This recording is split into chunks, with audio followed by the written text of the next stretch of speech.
Olá, senhoras e senhores. Primeiramente, quero desejar a todos um ótimo dia e compartilhar com as senhoras e os senhores como eu cheguei à conclusão de que os discípulos de Jesus, tanto Jesus quanto o seu Deus aqui, que eu já falei que era o próprio Satanás, o próprio Espírito Santo aqui, foram lançados no inferno, certo? E hoje eu quero convidá-los a analisar o livro de Apocalipse, capítulo 20, que vai dizer a respeito da prisão de Satanás por 1000 anos e a primeira ressurreição. Então, vamos lá. Então vi descer do céu um anjo que tinha na mão a chave do abismo, uma grande corrente, e ele segurou o dragão, a antiga serpente, que é o diabo, Satanás, e o prendeu por 1000 anos. Lançou no abismo, fechou os pés, fechou e pôs selo sobre ele, para que não mais enganasse as nações, até que se completassem 1000 anos. Depois disso é necessário que ele seja solto um, um pouco de tempo. Então, ou seja, para Satanás aqui, o pai de Jesus aqui, o tal do Espírito Santo aqui, foi dado uma saidinha, né, no tempo que ele foi preso. E o interessante aqui, senhoras e senhores, é a gente prestar atenção aqui que ele foi preso para que ele não enganasse mais as nações. E a serpente recebeu o título no Jardim do Éden, né, como enganadora. E, portanto, os fariseus eles consideravam Jesus enganador, portanto, consideravam o pai de Jesus também enganador, que era o Espírito Santo. Então, o pai de Jesus, sendo o Espírito Santo, era o próprio Satanás, a própria serpente, o próprio diabo, o próprio enganador. Então, ele foi preso por 1000 anos, o que quer dizer que é muito tempo, certo? Desde o Jardim do Éden, digamos assim. Aí o texto vai continuar dizendo: vi também tronos e neles sentarem-se aqueles aos quais foi dada a autoridade de julgar. Julgar quem? Julgar Jesus, julgar o pai de Jesus, Satanás, que foi preso aqui. Portanto, esse sentado aqui nos tronos aqui para julgar eram as autoridades de Jerusalém, porque João está descrevendo no Apocalipse aqui, basicamente, a época dele aqui, no confronto onde Jesus estava sendo preso, e, portanto, ele viu aquela cena do julgamento lá, onde quem tinha autoridade para julgar eram as autoridades judaicas da época, certo? Aí o texto vai dizer: vi ainda a alma dos decapitados por causa do testemunho de Jesus. Quem que era os decapitados por causa do testemunho de Jesus? Eram os discípulos dele, certo? Viu a alma aqui no sentido de ver as lembranças dele, certo? Aí ele vai continuar dizendo: bem como por causa da palavra de Deus, tantos quantos não adoraram a besta, nem tampouco a sua imagem, e não receberam a marca na fronte, e não viveram e não reinaram com Cristo durante 1000 anos. Então, João vai dizer aqui que naquela cena de Apocalipse, ele de cena final dele ali, ele olhou e viu, né? Porque a gente tem que entender que João diz aqui no livro do Apocalipse que alguma coisa ele viu, alguma coisa ele ouviu. Então a gente tem que saber aqui distinguir o que João viu, o que João ouviu. Então João vai dizer aqui que ele viu a alma dos decapitados, né, daqueles que eram seguidores de Jesus, que eram testemunho de Jesus, tanto aqueles que adoraram a palavra de Deus, ou seja, eram aqueles que não queriam submeter a Jesus e perverter a ordem deles, que era de matar bicho para o perdão dos pecados, e adorar Jesus e pedir Jesus perdão dos pecados. Então esses aqui eram os adoradores de Deus, os que recusaram Jesus, né? E os que adoraram, os que recusaram a imagem da besta, e a besta, tanto a marca da besta quanto o seu número, certo? Então quem que era a marca quem que era a besta aqui? A besta aqui era Jesus, certo?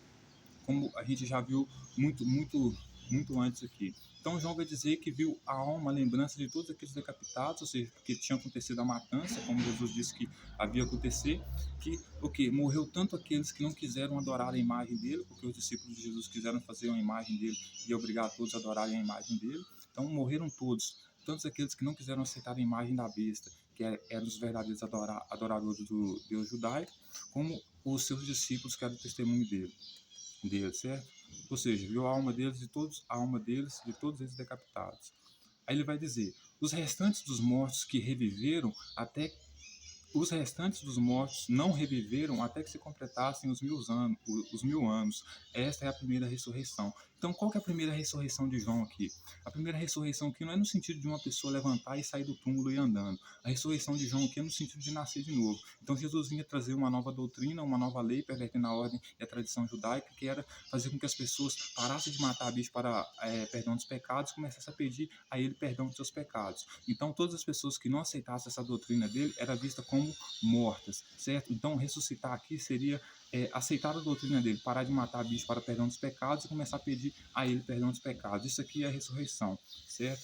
Então, ele vai dizer que a primeira ressurreição aconteceu a partir do governo de Cristo lá de 1000 anos, né? Mais ou menos aqui, não é 1000 anos literalmente, mas ele quis dizer que como se fosse eternamente, no sentido de ser um tempo prolongado. Ele viu o restante dos mortos que reviveram até que se completassem os 1000 anos, 1000 anos, e essa é a primeira ressurreição. Então, a primeira ressurreição aqui seriam essas pessoas que não foram decapitadas, que não foram mortas quando antes de Jesus ser morto, né?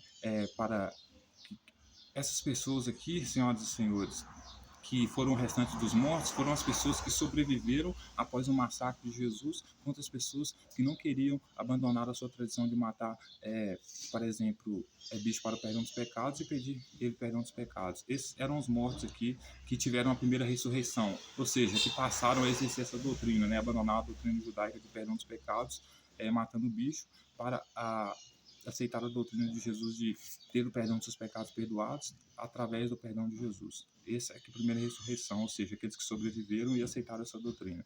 Aí o texto vai dizer: bem-aventurado e santo é aqueles que têm parte na primeira ressurreição.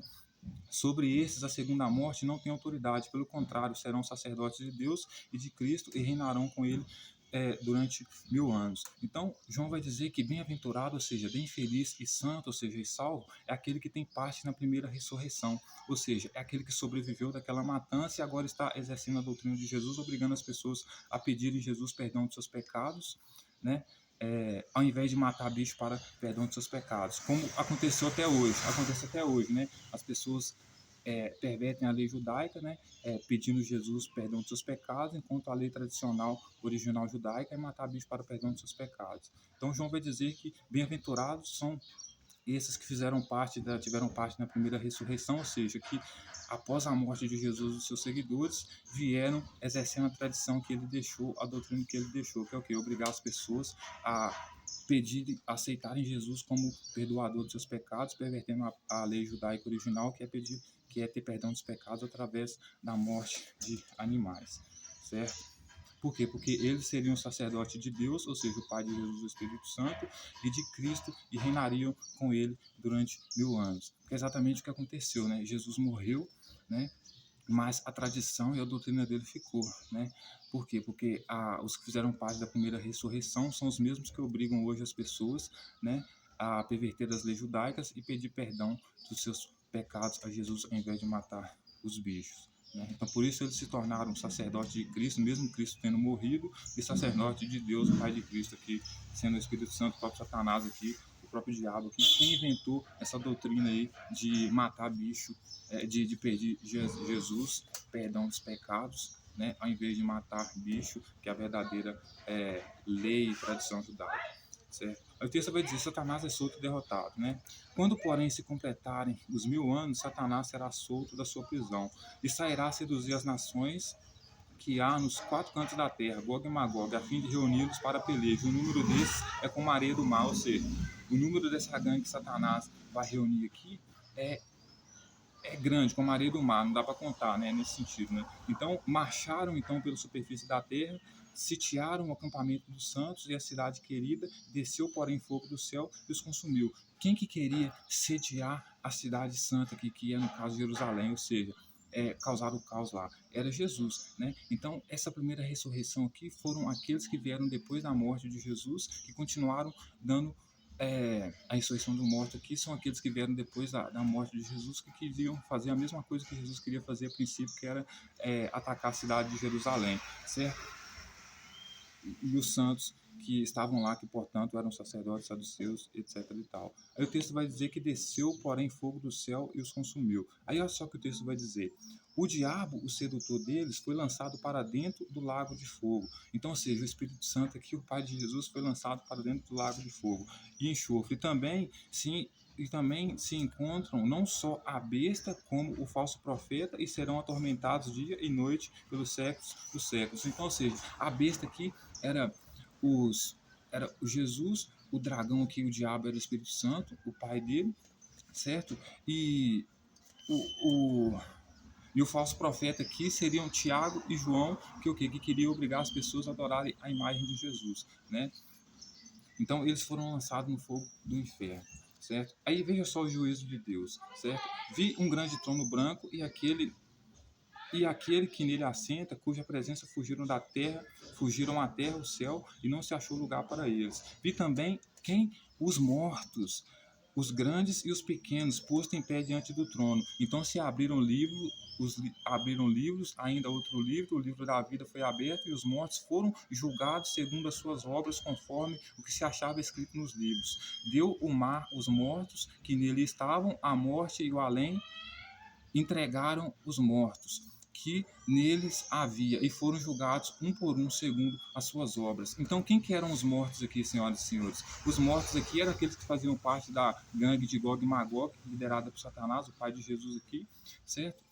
Que queria trazer o caos, né? Que eram os que ressuscitaram, que tiveram parte da primeira ressurreição, então os que queriam obrigar as pessoas a aceitarem Jesus e aceitarem a doutrina de Jesus, de pedir Jesus perdão pelos pecados. Eles foram, no dia do juízo de Deus, esses que ressuscitaram aqui, que quiseram, após a morte de Jesus, impor a doutrina de Jesus aqui, foram julgados pelo próprio Deus segundo as suas obras. E qual que eram as obras deles? As obras deles eram sitiar Jerusalém, a cidade santa, e matar lá os santos, sacerdotes, os escribas e todas as autoridades que tinham lá. Por quê? Porque eles faziam parte da primeira ressurreição, ou seja, eles eram pessoas que sofreram a lavagem cerebral, né, de atacar as autoridades de Jerusalém, se unindo a Jesus. Só que no dia do julgamento final, como eles diziam que iria matar as pessoas à espada, eles foram mortos à espada. Como eles diziam que ia levar a cativeiro, como Jesus disse que ia levar a cativeiro, eles foram levados a cativeiro. E como eles diziam que iria jogar as pessoas no fogo do inferno, eles também foram jogados no fogo do inferno. Então, não só Jesus,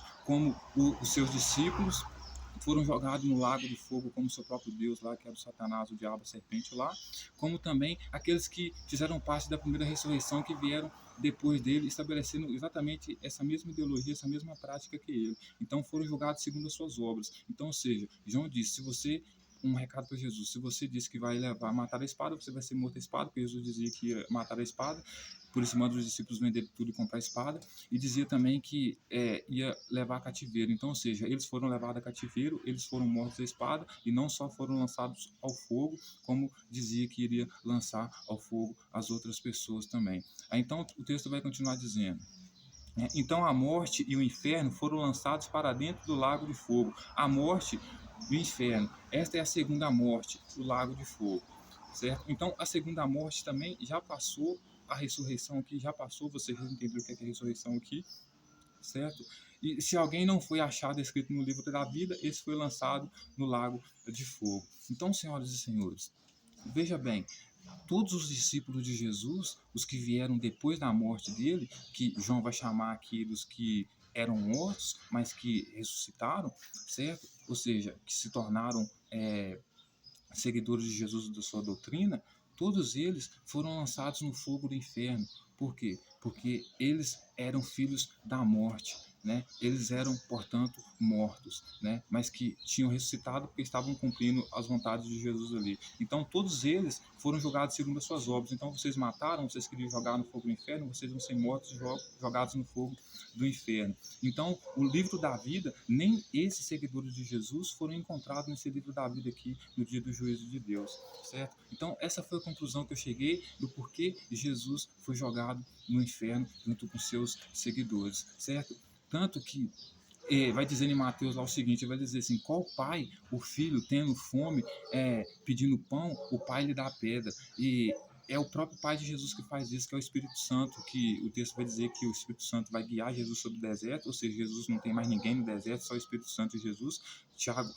Mateus vai chamar o Espírito Santo de diabo e vai dizer que Jesus, tendo fome, o diabo para tentar ele foi e ofereceu para ele o quê? Uma pedra. Ou seja, Jesus teve fome, o Espírito Santo, que é o próprio diabo tentando ele no deserto, no momento que ele teve fome, ofereceu ele o quê? Uma pedra, ao invés de oferecer pão. Então, o pai de Jesus é o Espírito Santo, é o diabo. Por quê? Porque ele é que faz essas maldades. O filho tendo fome, ele dá pedra. Assim como no livro de Jó, Satanás foi o responsável por quê? Por toda a desgraça que aconteceu na vida de Jó. O que aconteceu na vida de Jesus foi uma desgraça. Portanto, mais uma possibilidade do pai de Jesus ser o próprio Satanás, certo? Então, Essa foi a minha reflexão de hoje. Espero que as senhoras e os senhores tenham entendido. Então, nenhum deles, senhoras, todos eles foram jogados no fogo do inferno, todos eles foram punidos. Se existe inferno, com certeza Jesus e seus seguidores estão lá, porque o próprio Deus, no juízo final, julgou eles pelo que eles fizeram com os outros, o próprio Deus deles fez com eles. O Deus justo, né? O Deus dos judeus aqui, que não é o próprio Deus de Jesus, porque o Deus de Jesus é o diabo.